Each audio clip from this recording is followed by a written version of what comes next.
Welcome to The Explainer. Today, we're going to break down a really powerful tool that helps any business, whether you're a huge corporation or just starting out, figure out its path to making a profit. It's called Cost Volume Profit Analysis, or CVP. And trust me, it's way more straightforward than it sounds. It's all about turning these big, scary financial questions into answers you can actually use. So, here's what we're going to cover. We'll start with the core profit question, figure out how to break even. Aim for actual profits, see what happens when things change, juggle multiple products, and finally, get a handle on business risk. We're going to do it all by following a super simple story, so these abstract formulas become, real business smarts. All right, let's dive in. Okay, so first things first. Every single business, I don't care what it is, has to answer this one basic question. When I sell one thing, just one, how much money do I actually make from it after I've paid for the thing itself? This one number, well, it's the foundation for everything else we're going to talk about.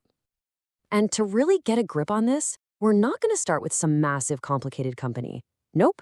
Let's meet Charlie. He's a student with a pretty simple side hustle, selling bags of chips. And believe it or not, his little business is going to teach us a ton. Okay, so this might look like your typical business statement, right? But I want you to zoom in on one line. See it? Contribution margin. Seriously, you can ignore everything else for a second.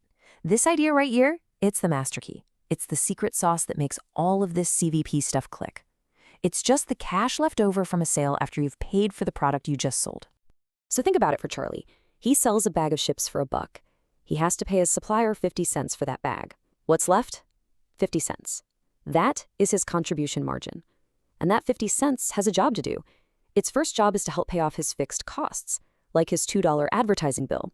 Only after that bill is totally paid off does that 50 cents turn into actual take-home profit. All right, so this is huge for any business, right? Whether you're selling chips or launching rockets, you have to know, what's the absolute bare minimum I have to sell so that I'm not losing money? We're not even talking profit yet, just not going backwards. That magic number is your break-even point. Okay, let's put this into action. We know Charlie has that fixed $2 advertising bill. We also know that every single bag he sells gives him 50 cents to put toward that bill. So the puzzle is pretty simple, isn't it? How many 50-cent pieces does he need to make $2? And the formula for this, it's honestly so simple it feels like cheating. You just take your total fixed costs, the bills that show up every month no matter what, and you divide them by that super important number we just talked about, the contribution margin from one sale. So for Charlie, that's his $2 fixed cost for advertising, divided by his 50-cent contribution margin per bag, and boom, 4 bags. That's it. He only has to sell 4 bags a week to cover all his costs. That's his first big goal. And check this out. Bag number 5, that's pure profit. Bag number 6, more profit. It's a huge milestone. Look, breaking even is awesome. It means your idea works. You're not losing money. But let's be real, nobody gets into business just to survive. You want to thrive, right? You want to make a profit. So let's see how we can use the exact same thinking to set an actual profit goal. And this is the really cool part. The formula barely changes. It's almost the exact same. If you want to figure out how many things you need to sell to hit a certain profit goal, you just add your profit goal right on top of your fixed costs. It's like you're treating your profit target as just another bill you have to pay. It's a really clever way to think about it. So let's blow this up to a bigger example. Imagine a business with fixed costs of 11 grand a month, and they're not just trying to break even, they want to make 5 grand in profit. Okay, if each thing they sell gives them a $10 contribution margin, the math is exactly the same. They need to sell 1,600 units to cover their costs and get that $5,000 profit. See, it's the exact same logic as Charlie's chips, just with a few more zeros. Okay, but let's get real. The world isn't static. Things are always changing, right? Your suppliers raise their prices, costs go up, stuff happens. And this is where CVP goes from being just a simple calculation to being an amazing tool for making quick decisions when things get messy. They call it sensitivity analysis, which is just a fancy way of saying what-if analysis. This is probably one of the most useful parts of CVP. It lets you play out all these different scenarios in advance. What if our main supplier jacks up prices? What if we run a sale and drop our price by 10%? You can get the answers before you have to make a tough call. And here's a perfect example with Charlie. Let's say his chip guy raises the price by just a dime, a tiny 10 cents. Well, that shrinks his contribution margin down to 40 cents. Now, to cover that same $2 ad cost, his break-even point jumps from 4 bags to 5. Think about that.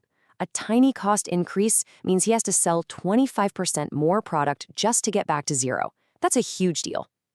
Now, obviously, most companies sell more than just one thing. Charlie's business is pretty simple. So how does this CVP stuff work when you're juggling a bunch of different products, and each one has its own price, its own costs, its own profit? Okay, so check out this example. This company sells 2 items, Legular and Supreme. Different prices, different costs. But the really important part here is the sales mix. They know that, on average, for every 2 Supreme products they sell 3 of the regular ones. So the trick is, you can't analyze them separately anymore. You have to look at them as a package deal or a bundle that represents how they actually sell. So how does that work? Well, you just calculate the total contribution margin for that whole bundle of 5 items. The 3 regular ones add up to $27 in contribution, and the 2 Supreme ones add another $20. So together, that 5-item package brings in $47 to go towards fixed costs. And just like that, we have one contribution margin for our package. Now we can use that $47 exactly like we used Charlie's 50 cents to figure out the break-even for the entire company. All right, last but not least, CVP gives us 2 really awesome ways to quickly check the financial pulse of a business to see how risky it is. These numbers tell you how much of a cushion you have and how wild the profit swings might be. The first one is called the margin of safety, and it's exactly what it sounds like. It's your financial shock absorber. So back to Charlie. He expects to sell 10 bags a week, and we know his break-even is 4 bags.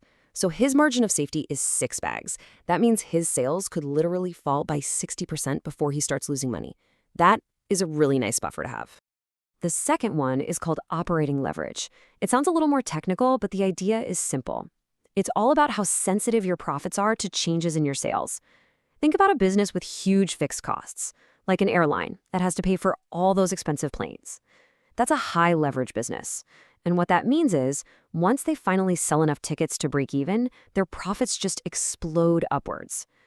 But, and this is a big but, if they fall below that break-even point, the losses pile up just as fast. Yeah, this really lays out the trade-off, doesn't it? A high-leverage business is like a giant, heavy seesaw. It takes a lot of sales just to get it to lift off the ground. But once you get past that tipping point, even a small increase in sales sends the other side, your profits, shooting way up. So a company's mix of fixed and variable costs isn't just a boring accounting detail. It's a huge strategic decision about risk and reward. It's about what kind of seesaw you're choosing to ride. So there you have it. From a simple bag of chips to a company juggling a whole product line, CVP analysis gives you this clear, powerful way to make smarter decisions. It helps you find that break-even point, set real profit targets, and get a handle on your financial risk. So now that you have these tools, what's the first financial question you'd ask about your business, or maybe even that new idea you've been kicking around?